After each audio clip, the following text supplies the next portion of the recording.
Selamat malam Mitra TA TV, bertemu kembali dalam acara Aspirasi Jawa Tengah episode ke-18.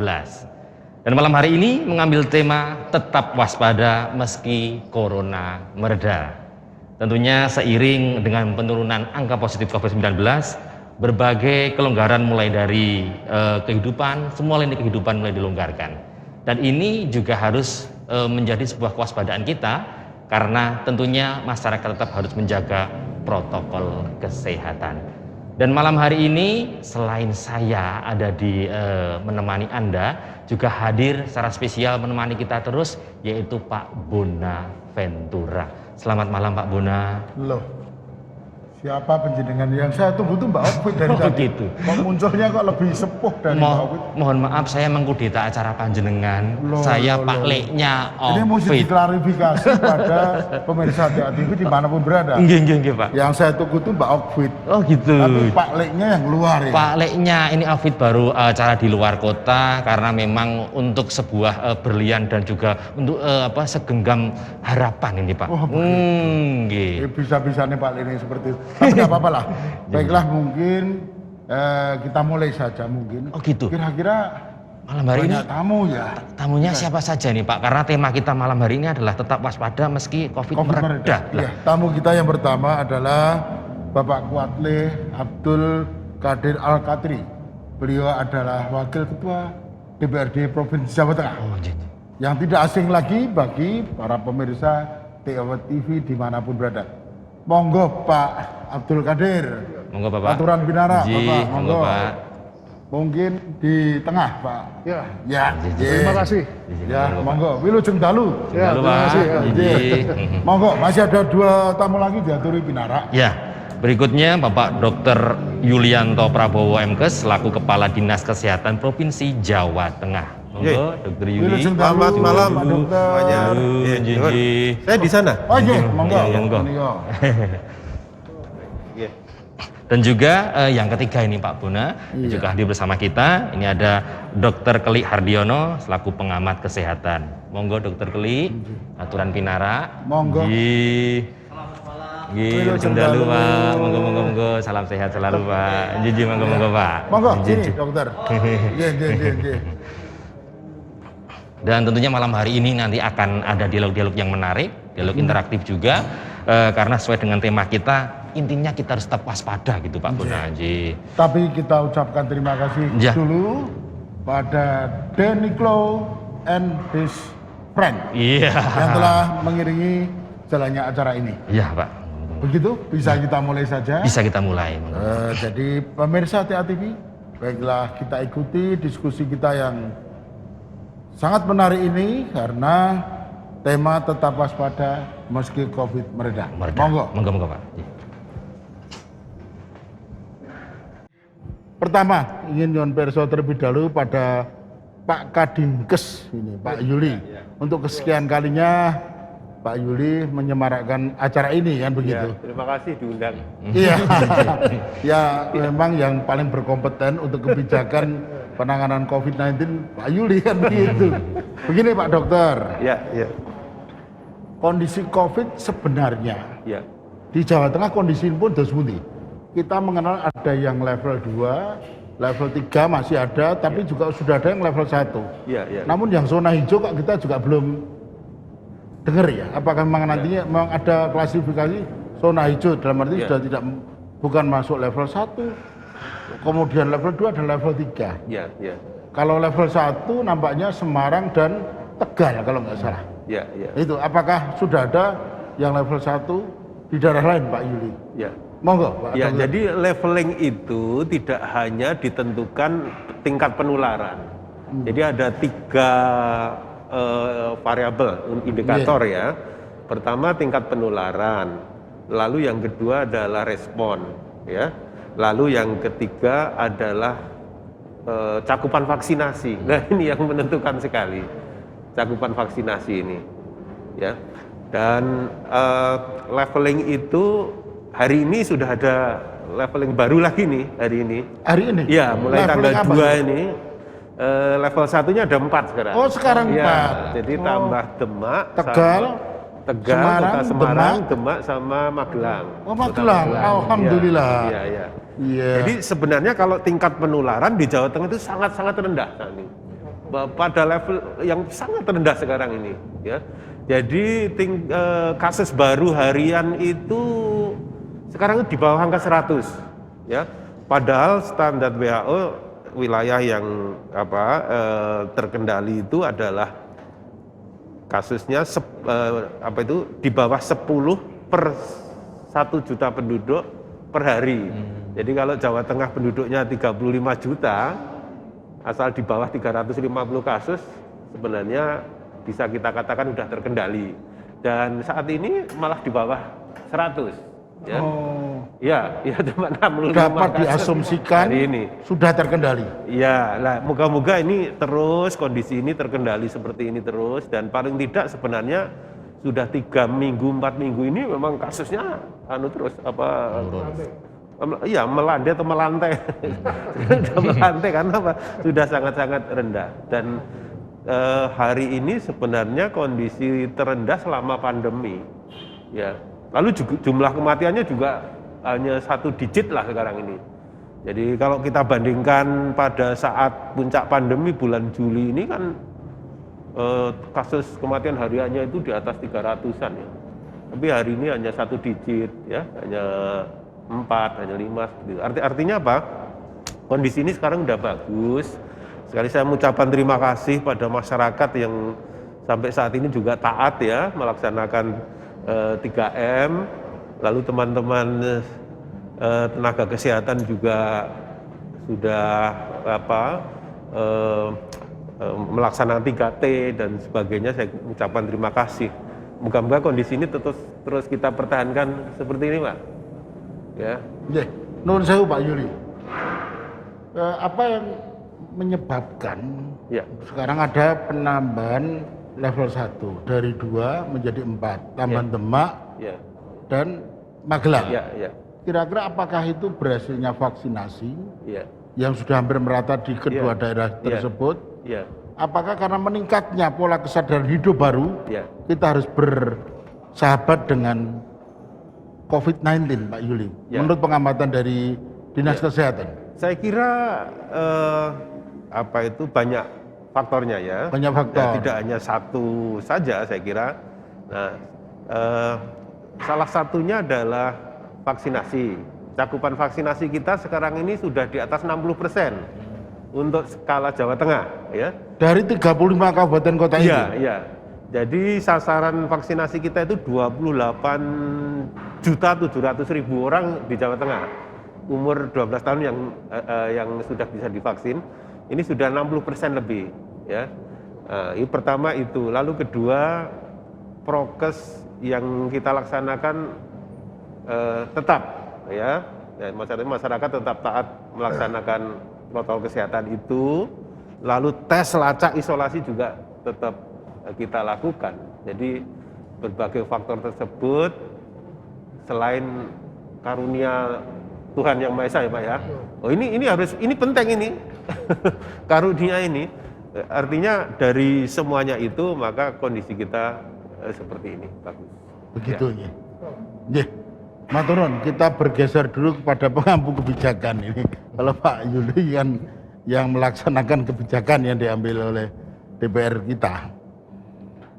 Pak Kuatle nyun duka meninggal nyun perso. Kalau diambil dari 35 kabupaten kota, ternyata masih cukup kurang signifikan peningkatan itu. 4 yang masih level 1, kan begitu. Lainnya masih level 2 dan level 3. Tadi sudah sampaikan Pak Yulianto, itu mungkin yang menjadi indikator, satu mungkin juga karena vaksinasinya sudah sampai 60%. Juga kesadaran masyarakat. Kalau menurut pengamatan DPRD apakah demikian? Artinya kalau memang demikian mesti kita ada target lagi. Tidak hanya 4 daerah itu. Dan itu kira-kira kapan? Pak Kuatli, monggo. Baik, terima kasih. Pak Bona, para pemirsa yang berbahagia di rumah. Assalamualaikum warahmatullahi wabarakatuh. Waalaikumsalam warahmatullahi wabarakatuh. Pertama-tama kita bersyukur dapat berjumpa di malam hari ini dalam keadaan sehat walafiat.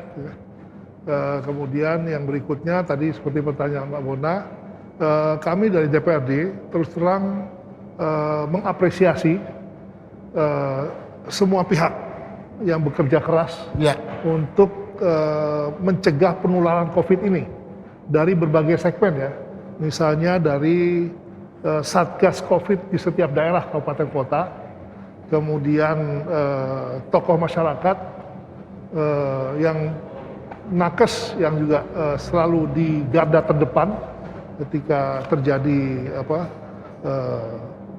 orang-orang yang terkonfirmasi, dan semua pihak. Ini saya pikir kenapa di antara selain kuasa Allah SWT ya, kondisinya mereda ya, tingkat penularan COVID menurun ya, karena juga keterlibatan banyak pihak. Keterlibatan banyak pihak ini tadi sebenarnya sama dengan Pak Yuli, kedisiplinan warga masyarakat ya, terhadap protokol kesehatan. Karena ini sangat penting sekali menjadi pegangan kita bersama. Yang tadi disampaikan sudah 4 daerah yang sudah masuk ke level 1 dan 16 kabupaten kota masuk level 2 termasuk Solo Raya. Itu level 2. Kemudian yang level 3, masih level 3 itu di sekitar 15.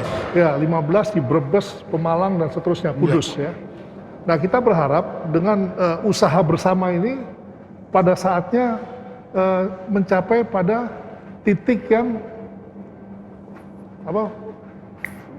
final yang aman dan nyaman serta selamat semuanya. Tapi ini semuanya mesti ada goodwill dari setiap kita. Semua unsur mesti ada tekad bersama, khususnya terutama dengan PTM yang sedang diterapkan ya, pembelajaran tatap muka. Nah itu perlu dijaga itu semua, kan itu berjalan selama ini dengan ada evaluasi ya, setiap saat. Kita melihat juga di beberapa sekolah, mulai siswa yang datang itu diperiksa suhu dengan termogan. Ya. Kemudian pembelajaran itu berlangsung dan tentunya ini semua juga harus izin dari orang tua yang orang tuanya rela anaknya mengikuti PTM. Yang tidak ya pembelajaran jarak jauh PJJ. Nah ini satu hal yang menjadi perhatian kita. Jadi mari kita saling menjaga semuanya protokol kesehatan. Kalau saya itu bukan 5M, 7M.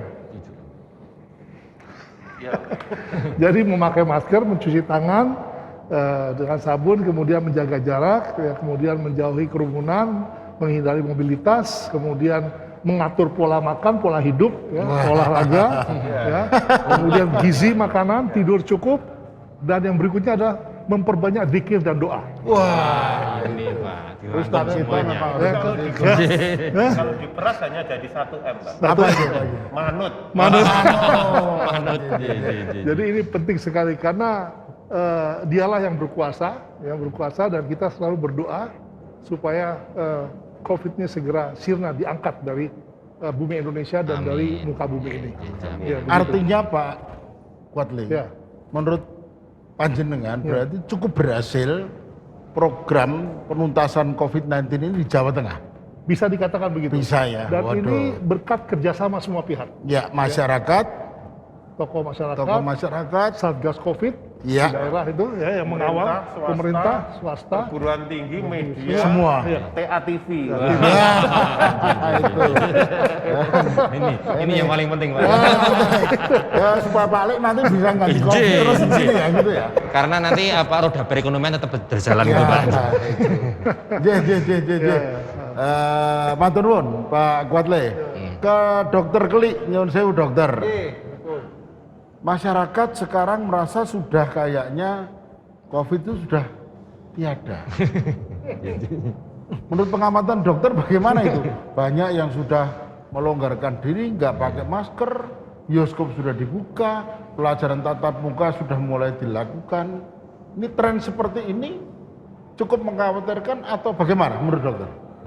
Ya, jadi memang kita ini kan sudah lama merasa terkekang ya, jadi walaupun tujuannya baik ya, prokes itu kan baik tujuannya ya, artinya dengan prokes itu kita bisa mengurangi sebaran daripada COVID itu Betul. sendiri.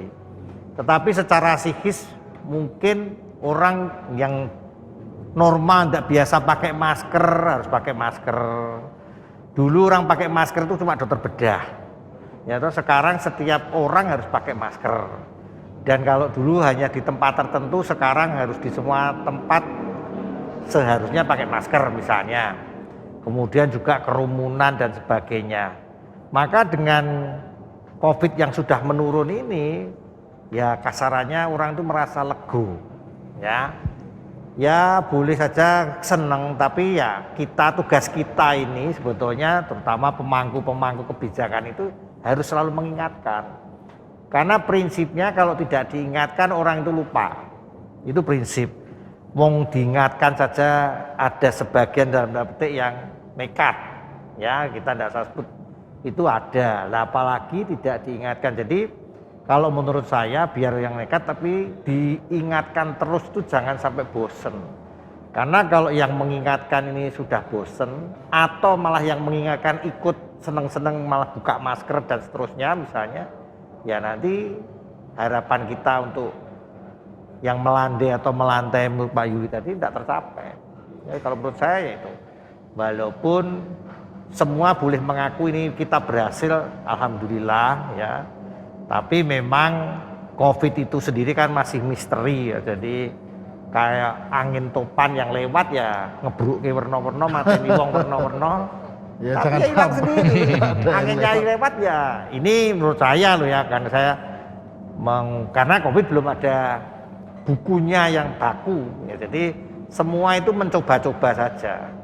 Alhamdulillah berhasil ya, gitu. Kalau secara pasti memang penyakitnya belum pasti juga. Ya seperti angin tadi, lesus atau topan tadi. Lewat ngebruk ke apa-apa sing ketiban ya do mati, tapi kalau lewat ya ini pikiran saya. Saya kira itu Pak. Oke. Matur nuwun, kita koma dulu aja. Nah, Pak Lek, udah di Pak Lek ya aku Nggih, kuliner nggak soalnya apa-apa. karo ponakan. Nggak apa-apa, semakin menarik dialog kita di malam hari ini Iya, Pak tapi Bona. kan mesti ada yang harus. Oh, ada yang mau lewat. Iya. Nggih. Monggo di. Ya, baik. Silakan dulu lewat. Untuk Mitra Tia TV, kita nanti akan kembali lagi di Aspirasi Jawa Tengah setelah yang lewat berikut ini. Ku yakin kala bumi bangunkan jiwaku, basuhi raga kita, restu melemburkan hati, sucikan dari debu dunia.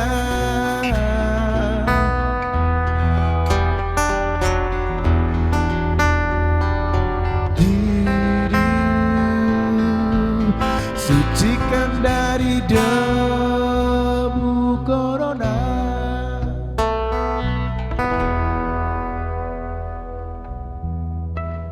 Para pemirsa TA TV dimanapun panjenengan semua berada, kita masih tetap di dalam diskusi kita dengan tema tetap waspada meski COVID mereda. Itu.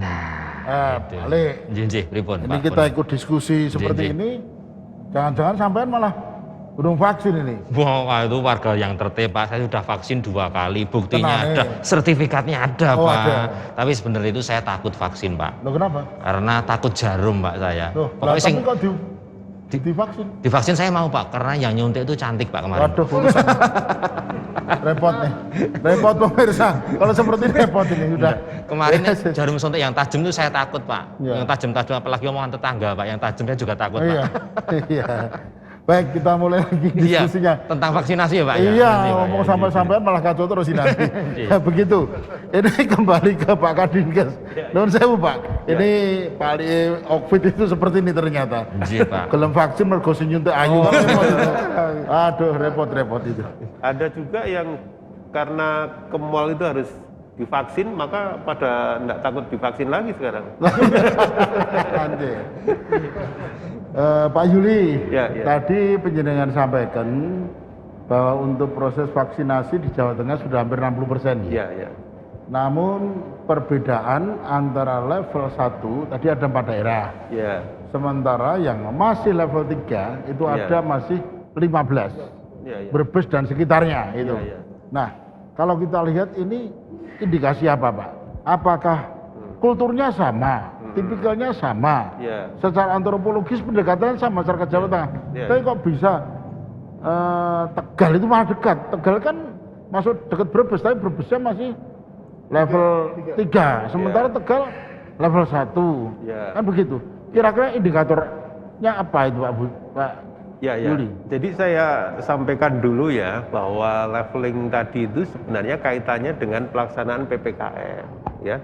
Tetapi kalau indikator terkendali belumnya pandemi ini lebih banyak pada jumlah kasus baru, ya. Lalu jumlah kasus aktif, lalu jumlah kematian akibat COVID, lalu yang keempat adalah tempat keterisian tempat tidur di rumah sakit, ya, lebih banyak di situ. Kalau ini tadi sebenarnya sudah semua kabupaten kota hampir sama, bagus gitu ya. Tapi memang capaian vaksinasi dan satu lagi adalah tracing kontak. Nah, ini yang kadang-kadang menentukan level kabupaten kota. Ya. Jadi semua kasusnya udah baik. Tingkat keterisian rumah sakit juga sudah rendah, lalu kasus barunya juga sedikit. Tapi kadang-kadang itu tadi, tracing kontaknya itu kan minimal 15 orang. Jadi setiap ada kasus baru, itu harus di tracing atau ditelusuri, ya, siapa saja yang kontak tadi, minimal 15 orang. Ya. Jadi kalau ada 10 kasus berarti minimal 150 orang. Nah, kalau kurang dari itu, levelnya nggak bisa level 1, problemnya itu. Ya, itu yang membuat kenapa masih banyak yang level 3, level 2. Ini problemnya di masalah tracing kontak, ini yang kurang jumlahnya. Berarti kalau mungkin itu sudah dipenuhi semua, Iya. bisa jadi mungkin sama-sama level 1 Iya. atau paling tidak menjadi level 2 Ya, begitu ya? Ya, sama satu lagi vaksinasi. Jadi untuk jadi level 1 itu total vaksinasinya minimal 70% dari sasaran penduduk target itu harus tervaksin, minimal 70%. Minimal, iya. Satu lagi ada indikator vaksin lansia, ya. Nah, vaksin lansianya itu juga minimal 60%. Ini harus tervaksin. Ya, itu baru bisa ke level 1. Ya, jadi indikatornya itu banyak sekali. Banyak Tetapi sekali. ingat semua indikator tadi dalam rangka pelaksanaan PPKM. Yeah. Ya, kalau level 1, level 2, level 3 kan agak berbeda. Yeah. Jadi kaitannya sebenarnya Pelonggaran-pelonggaran dan masih Iya. pengetatan itu Iya, aja. iya. Bedanya di situ. Iya, iya. Lalu perbedaan-perbedaan itu contohnya misalkan vaksinasi. Kenapa ya Solo sini sudah 100% ya, hampir 100%, tetapi di Banjarnegara sana masih rendah, ya, masih di bawah 40%, ya. Nah, ini faktornya banyak. Pertama, jumlah vaksinnya yang diberikan Jumlah ke daerah. penduduk juga mungkin ya. Jumlah penduduk, Luasan ya. wilayah juga. Lalu jumlah vaskes yang melaksanakan vaksinasi, Nakes. ya. Lalu jumlah apa itu namanya vaksinatornya, Yeah. dan satu lagi yaitu respon masyarakatnya. Gitu. Nah, ini yang berbeda. Orang-orang kalangan-kalangan tertentu masih ada yang takut seperti tadi. Ya seperti tadi. Iya, masih takut. Kali COVID ini. Iya. Ada Bareng juga senyuntak yang memang mau kan repot itu. ada juga yang tidak takut tapi memang sebagian kecil masih ada yang belum yakin ya, belum yakin tadi masih ada. Nah, seperti itu harus kita komunikasikan ya. Kita mempunyai strategi komunikasi publik yang kita terus bangun disesuaikan dengan karakteristik masyarakat tersebut, kelompok-kelompok masyarakat tersebut. Nggih. Tambah sedikit izin Pak Kuatli, Dokter Kli. Agak tak pertajam dulu kepada Pak Kadinkes ini. Pak Kadinkes dulu. Pak Kadinkes, Ya, kita sering dengar ada vaksin ketiga atau booster. ya, ya, Nah, ya. itu apakah nantinya juga semua yang telah tervaksin 1-2 itu harus mengalami vaksin ketiga. Sementara ini katanya didahulukan untuk nakes. Ya. Nah kita kan jadi khawatir, aku sebagai video itu nanti Suntik meleh. suntik meleh lah, suntik meleh itu nanti. Iya. Ini terus bukti Pak. Ya. Jadi begini, vaksinasi ini tujuannya adalah membentuk kekebalan komunal atau herd immunity, ya. Artinya kalau semua penduduk itu sudah kita vaksin, maka wilayah tersebut sudah terbentuk kekebalan komunal tersebut. Jadi yang pertama adalah cakupannya luas, ya, itu dulu, ya.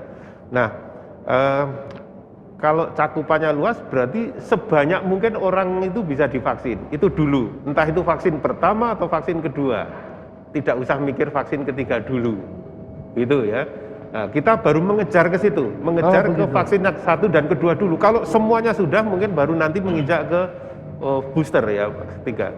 Nah, khusus nakes itu memang ada kebijakan booster vaksin ketiga. Diwajibkan ya Pak Yudi? Iya, wajib. Kenapa? Resikonya mungkin lebih Nakes tinggi ya? itu adalah orang yang paling berisiko pada masa pandemi ini, ya.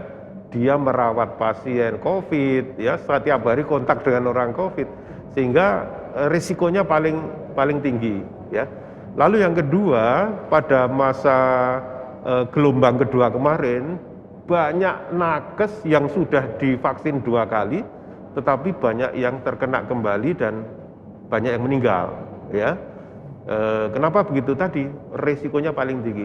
Maka kebijakan pemerintah, para nakes ini diberikan vaksinasi ketiga. Sampai saat ini baru nakes saja yang ada kebijakan dosis ketiga. Yang lain belum. Nanti kalau semuanya sudah tervaksin, kemungkinan ada kebijakan booster begitu. Yeah. Matur nuwun Pak Kadinkes. Jadi intinya vaksin kedua dulu, pokoknya nanti nggak usah mikir yang ketiga, mungkin Pokoknya untuk masyarakat yang kedua dulu dijalankan. Harus itu dijalankan. Kalau nanti tercapai herd immunity kan begitu toh. Berarti sudah berhasil. Sudah berhasil. Ngaten le. Nggih, pokoknya saya tenang kayak gini. Oh ya tenang. Kembali ke Pak Wadle, mending ke Pak Wadle. Selama ini, selama masa-masa sebelum ini, walaupun isu ini akan dimungkinkan terjadi gelombang ketiga, maka kita harus hati-hati. Dalam tataran kebijakan yang diambil oleh DPRD Provinsi dalam penataan kemarin sampai ada refocusing, semua harus membatasi dan seterusnya. Ini apakah juga sudah merubah pola kebijakan yang diambil DPRD dalam arti misalnya antara eksekutif, legislatif, mempengaruhi kebijakan itu ada sedikit toleransi. Hal-hal yang tadinya konsentrasinya untuk penanganan COVID, sekarang agak diperlonggar. Terus seperti itu Pak. Ya, baik, terima kasih. Kalau kelonggaran dalam pengertian urusan dengan COVID tidak. Tetap kenceng. Tetap kita kenceng, tapi tetap melihat situasi dan kondisi. Artinya kita DPRD mengajak semua warga masyarakat tetap berhati-hati, waspada. Ya, walaupun ini sudah kita dapat info dan kita melihat suasana sudah melandai COVID ini, tapi jangan euforia dulu. Ya, jadi mari kita menjaga tetap prokesnya kita indahkan, kemudian ini yang sudah dibuka ini PTM terbatas ya, pembelajaran tatap muka, itu juga perlu diperhatikan oleh pemangku jabatan ya, apakah peserta pendidik ya, peserta pendidikan ya, dan sebagainya. Bagaimana proses siswa berangkat dari rumah ke sekolah. Nah ini kan transportasinya nih, ini kan perlu juga diperhatikan prokesnya. Nah, jangan sampai di sini lengah, ya, baik pergi ke sekolah maupun pulangnya. Nah ini satu hal yang perlu menjadi perhatian. Kemudian buat kita, karena tempat-tempat pariwisata sudah mulai dibuka, nah ini juga perlu diperhatikan, ya, dilihat uji cobanya oleh pelaku pariwisata supaya tidak terjadi hal-hal yang tidak kita inginkan. Jadi kewaspadaan itu tetap kita anjurkan supaya dijaga karena COVID ini belum sirna, COVID ini masih ada. Untuk itu apapun itu yang dibutuhkan, kita dari DPRD siap menganggarkan ketika dibutuhkan anggaran. Jadi Tentunya dari Pak Yulianto. ya nanti kan itu kan Untuk dari sini. anggaran itu kan Yang ngajukan- backup-an dari DPR. Iya, jadi kita selalu mensupport karena kondisi yang sudah baik ini kita pertahankan sehingga insya Allah dengan berjalannya waktu akan semakin baik. Ya. Nah ini yang penting buat kita tadi seperti sudah disinggung Pak Dr. Yulianto bahwa untuk mencapai herd immunity sekaligus kami menghimbau seluruh masyarakat untuk bersemangat untuk vaksinasi. Dan ini sarana sosialisasi TATV ini. Terima kasih TATV ini. Kita mengajak warga masyarakat agar melakukan vaksinasi seperti yang tadi disampaikan Dr. Yuli bahwa dosis pertama kalau sudah ikuti jadwal dosis keduanya. Ya, jangan dilewatkan gitu kan. Ya, karena ini penting untuk kekebalan tubuh kita dan untuk mencapai herd immunity di mana kita berada di lingkungan kita. Saya pikir itu yang perlu menjadi perhatian kita bersama. Pak Kuatli, Ya. apakah ada kecenderungan, semoga saja tidak, tapi kita kan boleh dong bertanya, karena penyanyi yang banyak telinga, banyak mata, 120 anggota DPR, seluruh Jawa Tengah merata itu. Tadinya level 2, tapi karena kendor misalnya, semoga saja tidak ada. Tapi dikasih itu Anda, malah menjadi kembali level 3 misalnya itu. Ada nggak Pak Kuatli itu? Sampai sekarang saya belum mendengar ya. Belum mendengar. Yang ada kejadian ini insidentil di Kota Semarang. Ya. Ya, klaster di salah satu sarana pendidikan ada yang terpapar. Begitu ya. Ya, nah ini pun langsung di tracing ya Pak ya, ditelusuri.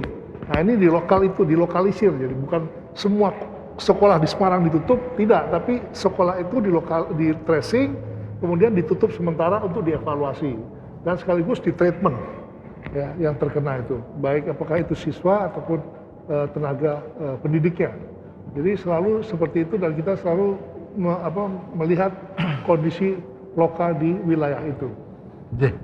Matur nuwun. Kembali ke Pak Dr. Klik. Pak Dokter, herd immunity itu kan bisa tercapai manakala yang tervaksin sudah mencapai 70%. Ya.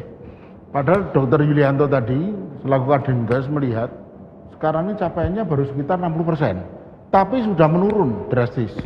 Begitu. Yang jadi pertanyaan, apakah walaupun seperti itu sudah tercapai herd immunity? Ya, jadi memang secara teori seperti yang dikatakan itu betul, 70% paling sedikit kalau kita sudah dilakukan vaksinasi akan tercapai kekebalan komunal. Tapi kita juga harus ingat bahwa mungkin ya, karena semua itu masih mungkin ya, banyak di antara kita ini yang sudah sakit tapi sembuh. Ya, Atau jadi terpapar tapi nggak sadar, jadi sudah begitu ya? terpapar tapi tidak mati, tapi sembuh. Nah, ini kan mau tidak mau kan dia juga sudah punya kekebalan. Jadi secara alami dia sebetulnya sudah divaksinasi oleh COVID itu sendiri. Ya, jadi sehingga apa? Sehingga baru 60% turun dia. Misalnya seperti itu. Karena apa ya? Karena kita tidak punya data yang valid.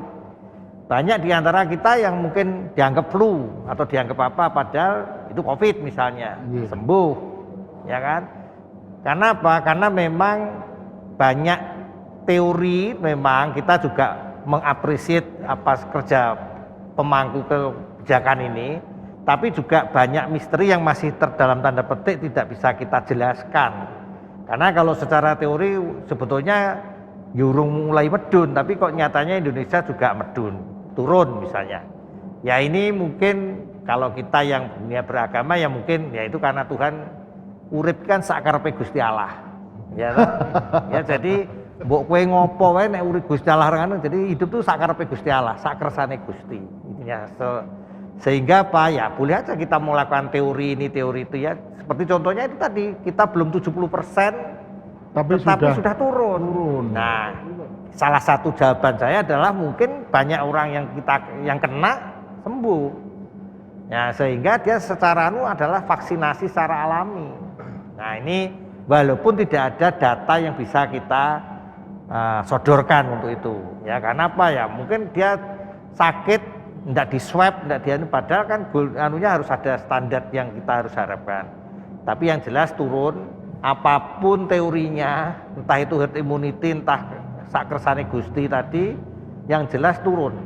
Rumah sakit banyak yang kosong, kemudian juga tempat-tempat ini sudah banyak. Jadi artinya ya bersyukur memang. Tapi kalau jawaban herd immunity memang dalam tanda petik ya tidak seperti secara teori itu ya. Itu Mas Bona, jadi itu. Tidak jadi satu tambah satu harus dua. Iya. Jadi mari karpe dhewe gitu, misalnya gitu ya. Kenyataannya kan mari gitu. karpe dhewe. Iya. Ya kita kadang nggak ngerti, kita kena tapi orang kroso mari dhewe. Gitu. Dan ini- Nggih. ya. Nggih, matur nuwun Nggih. Dokter Kli. Ya, Pak ini Le. Pak Bona, pokoknya Iya, tadi ini- intinya kita ikut seneng karena herd immunity ya lama-kelamaan akan dicapai gitu. Betul. Walaupun Nggih. belum 70%, tapi yang penting itu goalnya Nggih, sudah melandai. kayak gitu. Dan nanti juga masih ada line telepon interaktif juga nanti. Iya. Jadi nanti pemirsa bisa Iya, tanya-tanya. di sesi ini ya. Sesi berikutnya nanti. Oke. Tapi sebelum nanti kita akan tentu ada line telepon interaktif, kita akan beri sejenak dan nanti kita kembali di Aspirasi Jawa Tengah. Kang Gendon, Kang Sondong, ayo olahraga, aktif bergerak, germas ngono lho. Kang Gendon, Kang Sondong. Wegah programnya pemerintah tinggal di rumah saja. Ya wis, di rumah saja. Makan enak, nonton TV, main HP, tidur, wis cukup. Mana olahraga dewe? Ngono lho, Kang Gendon, Kang Sondong, ayo bergerak, germas gitu loh. Di masa pandemi ini tetap tinggal di rumah bukan berarti mager, males-malesan, turun-turun, ya. Tapi tetap lakukan germas. Ayo, hidup sehat agar imunitas tetap terjaga.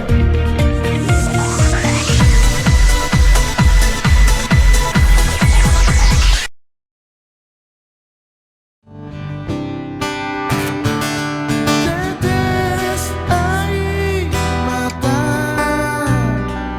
mengalir di sela tirai tawa. Selamanya kita takkan berhenti mengejar matahari. Matahari.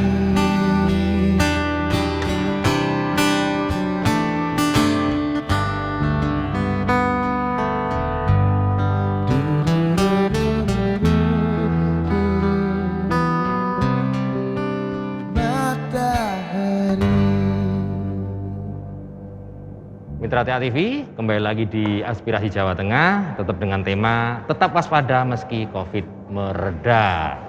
Dan Pak Bona, kita sekarang masuk di segmen telepon interaktif. Iya. Ya, jadi kita akan mungkin Informasikan aja nomor Iya. telepon yang bisa dihubungi. Ya, untuk pemirsa TA TV, apabila nanti akan ada pertanyaan kepada narasumber kita di malam hari ini, bisa telepon lewat line telepon di 0271 857 555. Saya ulangi, bisa di 0271 857 555. Gitu Pak Bona. Nanti kita akan menunggu untuk telepon interaktifnya. Ya, sambil menunggu, Ye, kita lanjutkan diskusi kita. benar sekali. Gitu, Ngele?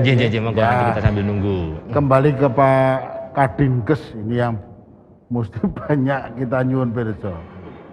Pak Yuli, ini ada kasus Pak Yuli. Ya, Dengan lek kita ini ya biar hati-hati juga. ya, ya. Jangan merasa sudah terlalu 2 pede. kali terus lepas masker sembarangan. Ya, ya, Ada kasus orang sudah tervaksin 2 kali, ya, tapi nyatanya masih bisa kena. ya, ya.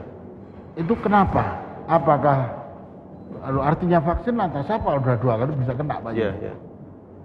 Ya, jadi kalau kena tidaknya atau ketularan tidaknya itu yang menjamin itu masker ini.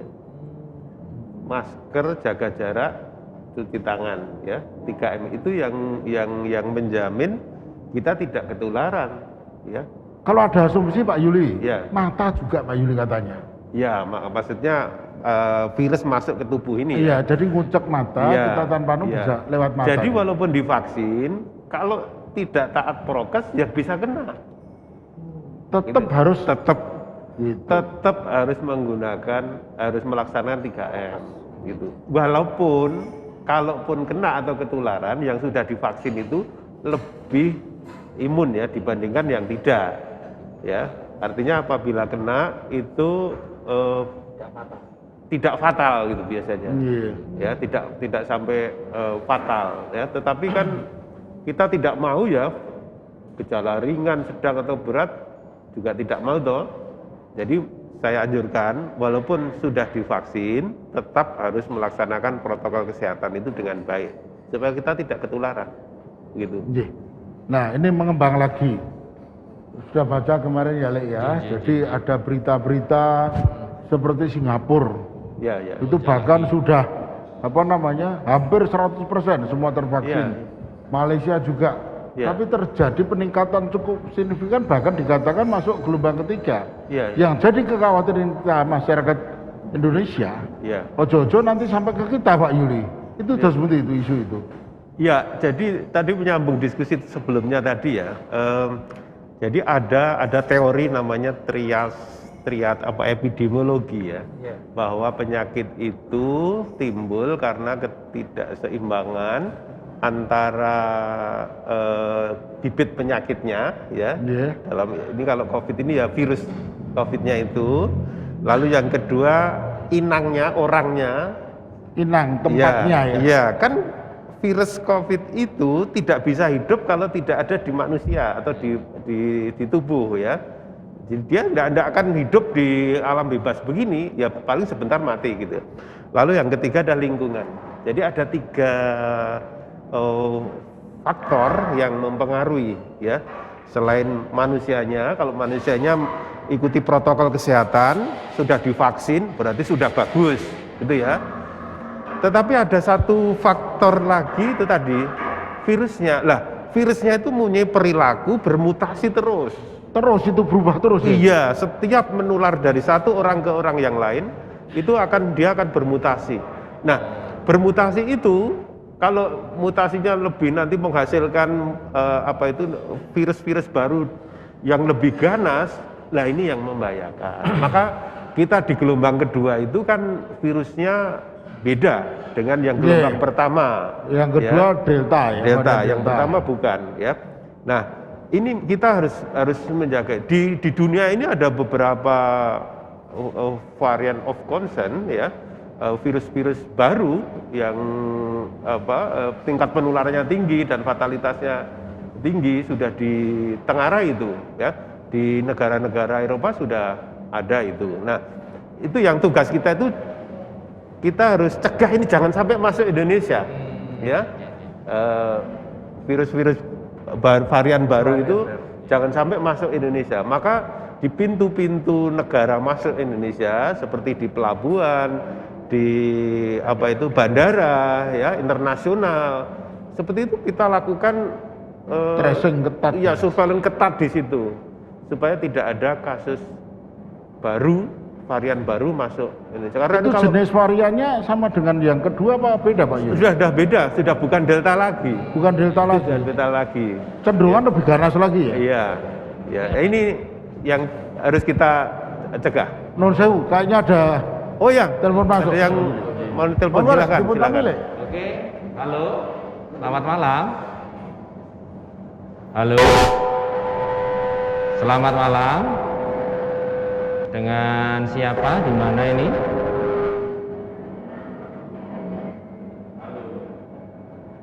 Halo.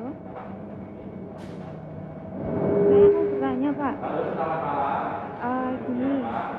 Gimana sih kebijakan Pemprov Jawa Tengah dalam pemerataan distribusi vaksin khususnya untuk lansia sama anak-anak sebagai langkah antisipasi datangnya COVID-19 gelombang ketiga?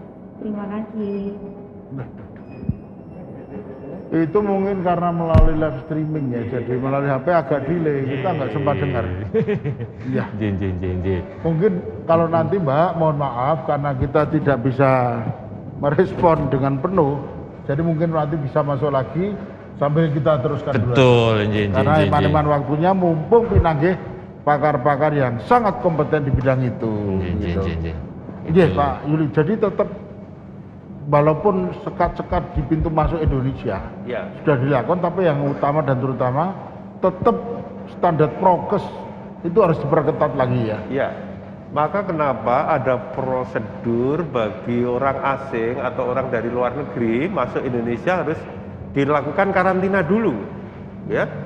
Maksudnya apa di karantina? Untuk mengetahui nanti apabila dia itu membawa virus dari luar, ini sudah muncul gejala. Dan setelah itu kita lakukan isolasi.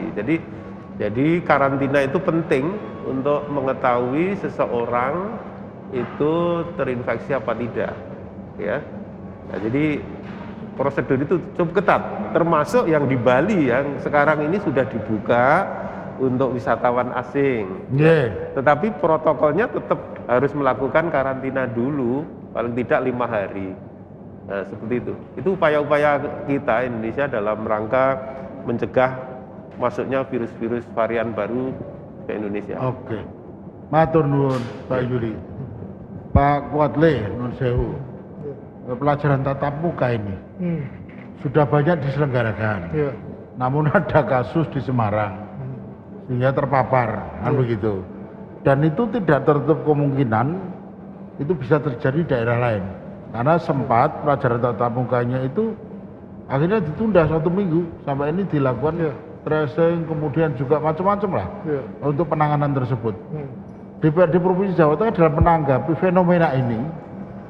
Ini Dasmundi, karena untuk sekolah SMA ya, SMU itu kan wilayah provinsi, dan sering kan mobilitas mereka yang paling tinggi. Dasmundi Pak Kuatle. Baik, terima kasih. Jadi kami dari DPRD sebagai lembaga yang punya fungsi pengawasan, kita sering melakukan kunjungan ke beberapa daerah, khususnya ke sarana pendidikan. Nah, kita melihat di situ sambil mengawasi bahwa di situ perlu ada satgas ya, di setiap sekolah yang mengawasi jalannya PTM itu. Nah, seperti yang terjadi di Semarang, ketika satu terpapar maka langsung terdetek. Nah, dilakukan tracing, kemudian treatment, dan semestinya juga di sarana pendidikan itu ada satu ruangan yang disiapkan untuk orang yang terpapar di situ, ya, itu tetap harus disiapkan. Nah, selain daripada itu, evaluasi atau pengawalan dari satgas di setiap sekolah itu mesti ada, sehingga ketika ada yang terpapar, SOP-nya ya sekolah itu ya ditutup dulu, atau ditunda untuk PTM-nya. Ya ditutup artinya PTM-nya ditunda, entah 1 minggu dulu di tracing dan lain sebagainya sampai itu aman baru dibuka kembali. Nah, itu yang mesti dijaga, dan kita menganjurkan selalu untuk sarana pendidikan memperhatikan ini semua. Ini bagian daripada kita menjaga penyebaran dari virus ini ke lingkungan sekitar. Nah, ini yang kita himbau supaya setiap sekolah memperhatikan hal ini. Oleh karena itu, dari mulai awal siswa itu datang sudah ada pemeriksaan suhu dengan termogan misalnya, ya, itu hal-hal yang sepele itu, tapi kalau itu kita lakukan ringan, dan mudah-mudahan dengan begitu kita berusaha mencegah penularan virus itu. Itu sempat menjadi bahan bahasan khusus antara Dinas Pendidikan dengan DPR enggak itu Pak? Kasus Semarang itu, sehingga mempengaruhi pola kebijakan yang mungkin ya harus terintegrasi, karena kasus Semarang sangat mungkin juga terjadi di daerah yang lain. Apakah pernah ada pembahasan khusus? Kalau pembahasan itu sudah ada, sehingga kita sudah merumuskan frame-nya bagaimana apabila ada kejadian seperti itu. Jadi waktu kejadian langsung action pihak pendidikan, dinas pendidikan ya, langsung action sehingga tidak merambat kemana-mana gitu. Gitu. Siap, Dokter Kli, Sewu. Ini fenomena menarik. PTM sudah dilakukan, tiba-tiba ada yang terpapar, kan begitu. Sehingga harus ditunda 1 minggu. Kira-kira menurut dokter, apa yang mesti harus disiapkan untuk mewaspadai fenomena seperti yang terjadi di Semarang tersebut. Menurut pendapat dokter, terus Bunti. Oke. Jadi menurut saya apa yang diungkapkan oleh Pak Pagi, saya kira sudah, ya prinsipnya kita manut saja. Sudah. Ya jadi kalau ada misalnya sekolahan yang terpapar misalnya, kita sudah punya prokes atau protap, ya protap, misalnya ditutup, kemudian di tracing dan sebagainya. Nah kita sebagai masyarakat tentunya yang kita harapkan adalah kita manut saja dengan itu. Jangan terus malah misalnya orang percaya atau apalah, nanti malah lebih menjadi berat.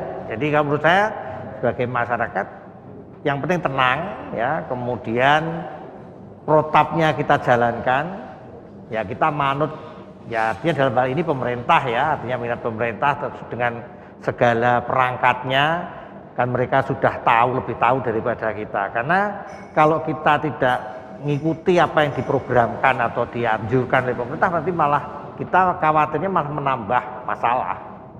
Nah jadi tidak usah panik kalau ada yang kena, misalnya orang tuanya atau apa, ya kita hanya menenangkan, kemudian ikuti saja apa yang sudah dianjurkan oleh masing-masing pemerintah daerah setempat yang kena. Contohnya yang di Semarang itu aja Pak Bunda. Jadi tidak usah bikin protap sendiri, tapi sudah ikuti aja kan. Karena memang ini penyakit baru, ya semua mesti mencoba, ya seperti kita tahu kemarin di bandara harus pakai tes PCR, sekarang dibatalkan, diganti, ya itu kita bukan kita mencoba, ya sudah, memang ini hal baru, sesuatu itu mesti kalau baru, tapi justru kita mengambil positifnya, berarti pemerintah itu peka terhadap apa yang dikeluhkan oleh masyarakat. Intinya seperti itu. Jadi bukan wah mencela-mencela misalnya gitu, ya. Memang bisa semua orang beranggapan sebaliknya bisa, tapi kita mengharapkan punya positive thinking terhadap ya apa yang dianukan pemerintah supaya apa? Ya supaya menjadi lebih baik. Ya jadi ya contohnya yang baru saja itu tadi, bandara dan semua perjalanan sekarang sudah tidak sah PCR, cukup antigen biasa, swab antigen biasa. Ini artinya keluhan masyarakat itu sampai ke sana. Saya kira itu Pak Bunda. Nggih, matur nuwun dokter.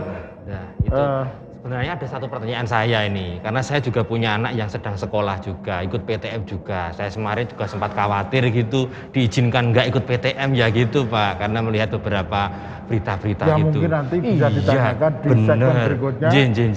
Dan para pemirsa itu kita tinggal segmen terakhir nanti. Terakhir nanti juga nanti ya. Ditanyakan. Nanti ditanyakan ada titipan itu nanti ya. Iya. Oke. Monggo ini masih mau ada yang lewat dulu, Lek. Iya, baik, kita nanti akan kembali lagi setelah yang berikut ini, tetap di Aspirasi Jawa Tengah.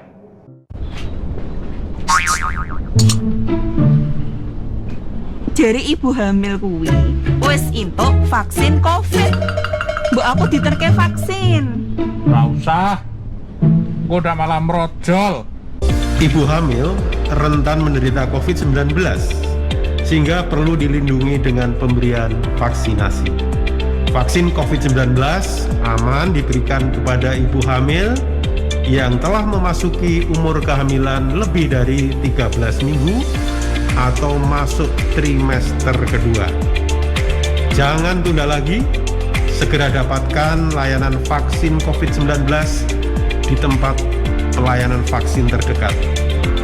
Berkonsultasilah terlebih dahulu dengan bidan atau dokter Anda.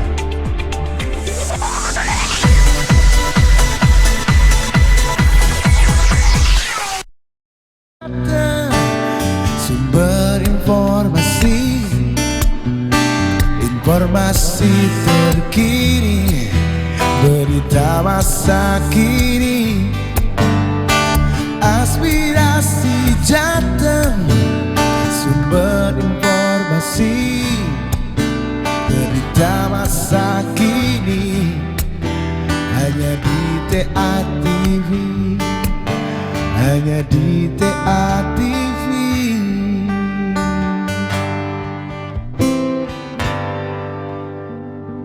Pemirsa TA TV, kembali lagi di Aspirasi Jawa Tengah. tetap waspada meski COVID mereda.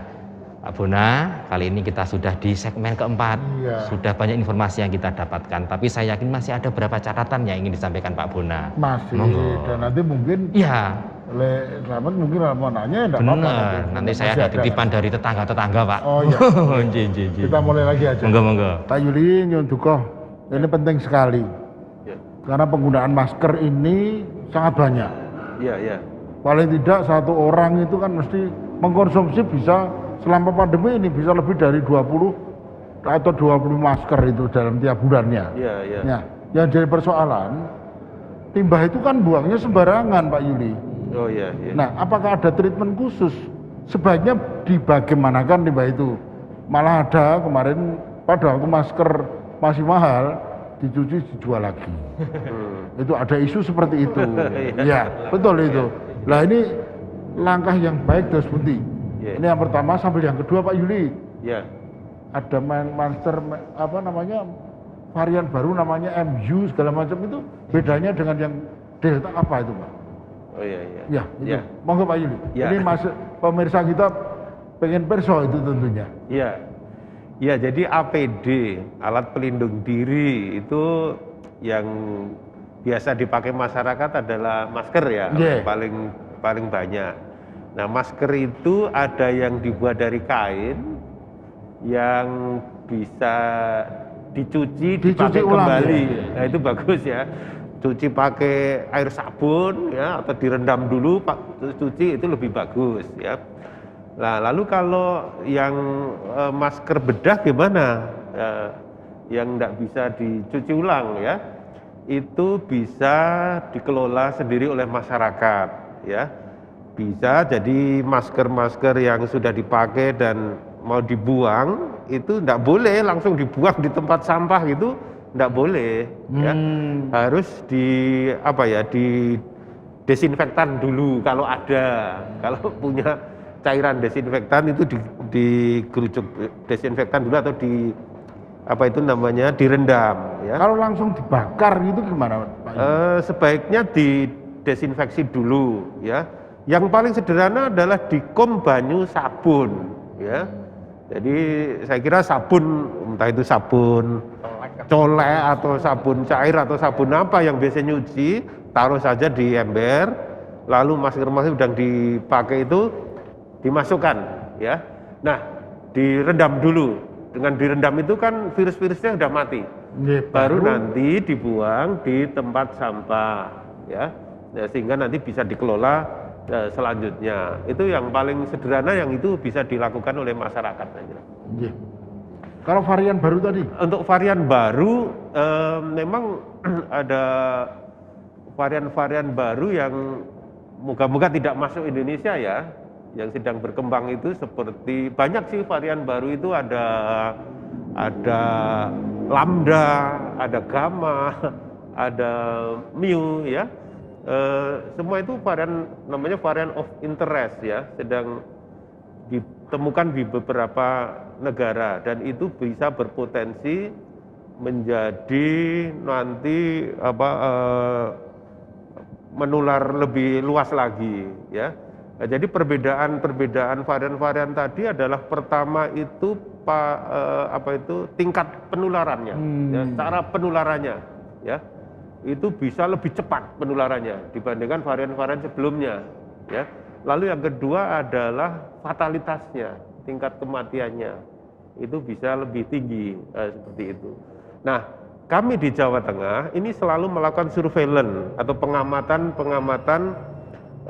varian-varian baru tersebut ya. Kita di Jawa Tengah ini mempunyai laboratorium whole genome sequencing namanya. Di mana itu, Pak? Di Semarang. Kita punya lab Kesda. Ini saya kira tidak banyak yang punya ya. Jadi selama ini kita kalau melakukan pemeriksaan varian virus baru itu harus dikirim ke Jakarta ya, ke Kementerian Kesehatan. Tapi sekarang kita sudah punya ya. Jadi untuk Jawa Tengah bagian utara terutama bisa kita lakukan pemeriksaan WGS itu di Labkes Semarang, Labkesda provinsi ya.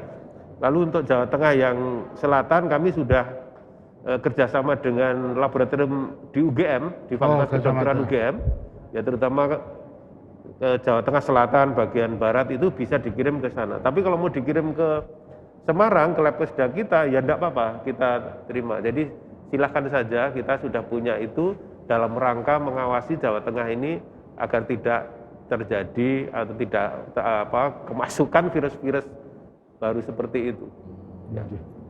Ya. Matur nuwun Pak Yuri. Kembali ke Pak Kuatli. Pak Kuatli, Kementerian Kesehatan itu akhir 2021 ini mematok kira-kira menjadi tolok ukur gelombang 3 itu masuk ke Indonesia apa tidak. Padahal akhir 2021 kan tinggal beberapa hari lagi gitu. Nah, bagaimana sikap DPRD Provinsi Jawa Tengah untuk mensikapi agar gelombang ketiga itu tidak terjadi di Jawa Tengah? Ya. Langkah apa yang dilakukan Pak Kuatli? Iya, baik. Pada prinsipnya sama ya. Dari yang sebelumnya sudah kita sampaikan, artinya ini kita akan menghadapi libur panjang kan. Natal tahun baru ya. Iya. Nah, ini Natal tahun baru. Ini kan libur panjang. Ini kekhawatiran itu ada, yaitu diantaranya terjadi kerumunan, ya, berkumpulnya keluarga dan lain sebagainya ya, seperti yang terjadi beberapa waktu yang lalu. Nah, untuk itu kalau kita sudah membiasakan diri dari sekarang ini sedini mungkin untuk selalu menjaga protokol kesehatan itu, menghindari kerumunan, ya, menghindari mobilitas dan seterusnya, ini menjadi apa ya? Akhirnya menjadi kebiasaan kita. Menjadi kebiasaan. Kalau sudah menjadi kebiasaan, buat kita tidak sulit. Ya, ketika terjadi misalnya liburan panjang, tapi tetap kita memperhatikan prokesnya, ya, sehingga kita dalam hal ini bisa tetap beraktivitas secara ekonomi misalnya, yang berusaha itu pengusaha-pengusaha, ya UMKM dan lain sebagainya, kemudian yang beraktivitas untuk ibadah juga tidak terhalang, ya, kemudian tidak termasuk hal-hal siapapun yang ingin memenuhi kebutuhan rumah tangganya berbelanja misalnya. Nah, kalau sudah kita biasakan dengan menjaga protokol kesehatan ini, maka ini akan baik buat kita dan harapannya insya Allah tidak ada lagi yang diistilahkan mudah-mudahan namanya gelombang 3 dan sebagainya, harapan kita tidak ada. Dan sekarang ini udah ada di beberapa kawan, saya sendiri terus terang, ketika keluar rumah tidak pakai masker, lupa masker. Iya, sekarang ada sesuatu yang hilang. Jadi jadi kebiasaan, jadi kaget sendiri, lupa, akhirnya balik lagi ambil masker. Nah, ini hal-hal yang positif ya. Nah, mari kita sosialisasikan ini, sampaikan ke kawan-kawan kita dengan gaya-gaya yang masing-masing punya gaya gitu kan. Dalam menyampaikannya. Dilakukan. Ya. Mungkin tadi ada yang mau ditanyakan, ini mumpung masih ada waktu sedikit sebelum para tamu kita menyampaikan closing statement. Ya, mohon izin kepada Dokter Keli ini, Dokter Keli mohon izin. Karena saya juga orang tua, punya anak sekolah juga. PTM itu dirindukan oleh siswa, dirindukan oleh guru, dirindukan oleh semuanya. Tapi juga tadi ada juga pendapat bahwa menjadi tolak ukur di bulan Desember. Nanti belum masuk, nanti libur lagi lah. Kira-kira orang tua itu juga khawatir untuk menyikapi semacam ini. Lah, untuk memberikan rasa keyakinan kepada orang tua anak-anak PTM itu seperti apa kira-kira Dokter Keli? Monggo. Ya.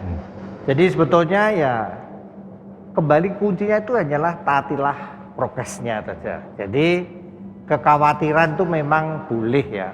Tetapi kalau terlalu berlebihan malah justru menurunkan imunitas.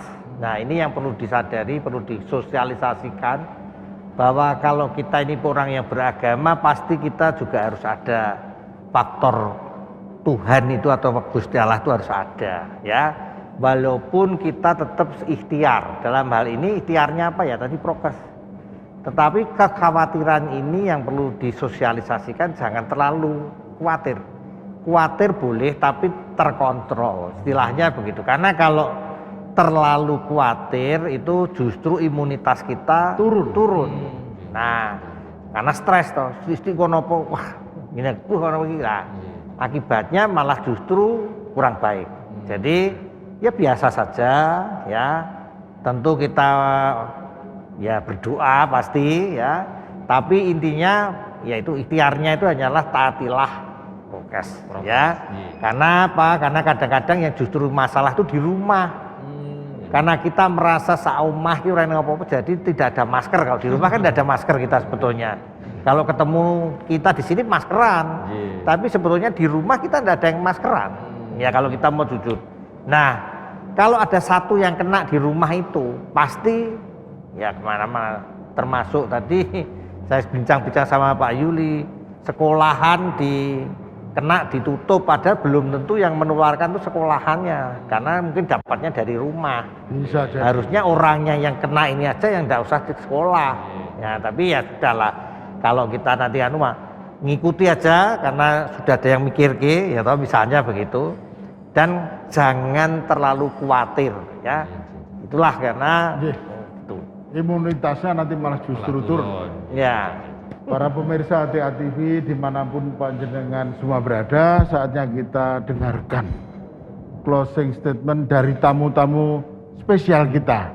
Izin dari Pak Kuatli, semoga Pak Kuatli. Baik, dari saya para pemirsa di rumah yang berbahagia, dua saja yang penting yang ingin saya sampaikan. Yang pertama, mari kita tetap menjaga prokes, protokol kesehatan, ya, mencuci tangan, pakai masker, kemudian menjaga jarak, menghindari kerumunan, menghindari mobilitas, dan menjaga pola hidup yang sehat. Dan yang berikutnya terakhir, memperbanyak zikir dan doa. Ya, dan yang kedua adalah mari semarakan vaksin yang belum vaksin. Ini salah satu langkah untuk mencegah penularan COVID. Itu saja dari saya. Terima kasih. Ya, matur nuwun. Dipun lajengaken Pak Kadinkas, Pak Dr. Yulianto. Monggo Pak Yul. Ya, terima kasih. Jadi kondisi saat ini yang sudah membaik ini harus kita upayakan terus membaik, ya. Tidak ada kasus-kasus baru yang melonjak. Untuk itu tadi sudah kita diskusikan panjang lebar, mari kita laksanakan. Tapi terakhir saya ingin titip, mari kita hidup sehat, ya. Kita punya Germas, Gerakan Masyarakat Hidup Sehat, ya. Jadi jangan lupa olahraga, jangan lupa makan makanan yang bergizi, istirahatnya cukup, kelola stres, ya.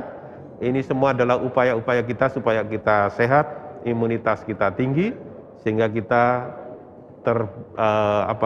terlindungi, ya, dari segala macam penyakit yang ada termasuk COVID. Tentunya upaya-upaya vaksinasi, lalu 3M, 8M, 1M manut. Tadi tetap kita laksanakan dengan sebaik-baiknya. Terima kasih. Matur nuwun Pak Dr. Yulianto. Terakhir, Ya. Dr. Kli. Ya, terima kasih Mas Buna. Jadi menurut saya kita persiapkan diri kita hidup berdampingan dengan COVID dengan cara yang sudah diutarakan oleh teman-teman yang ada di sini. Jadi new normal itu memang harus mulai kita sosialisasikan. Kita tidak kembali lagi normal zaman dulu, tapi normal yang ke depan. Ya, artinya pasti masker itu akan selalu menjadi sesuatu yang wajib. Jaga kerumunan juga menjadi wajib, dan cuci tangan itu. Jadi itu sebetulnya mungkin hikmahnya COVID ada itu, Tuhan mengajarkan sesuatu yang baru untuk kita. Itu aja Mas Buna. Matur nuwun. Matur nuwun. Dr. Kli, Dr. Yuli, Pak Kuatli, para pemirsa TA TV dimanapun panjenengan berada, waktulah yang akan memisahkan kita. Sampai kita nanti tentunya bisa bertemu pada episode yang akan datang. Matur nuwun lek mantep. Matur sembah nuwun Pak Bona. Yang sudah berkenan menemani Iya, kita. Salahnya ponakane ora. Lain kali ponan saya datang. Oh begitu. Matur nuwun sekali. Dan saya Bonaventura. Dan saya Lek Mantep. Kita akan mengucapkan undur diri dan tetap jaga protokol kesehatan. Matur nuwun. Matur nuwun. Aku benci itu dikuasai rasa benci.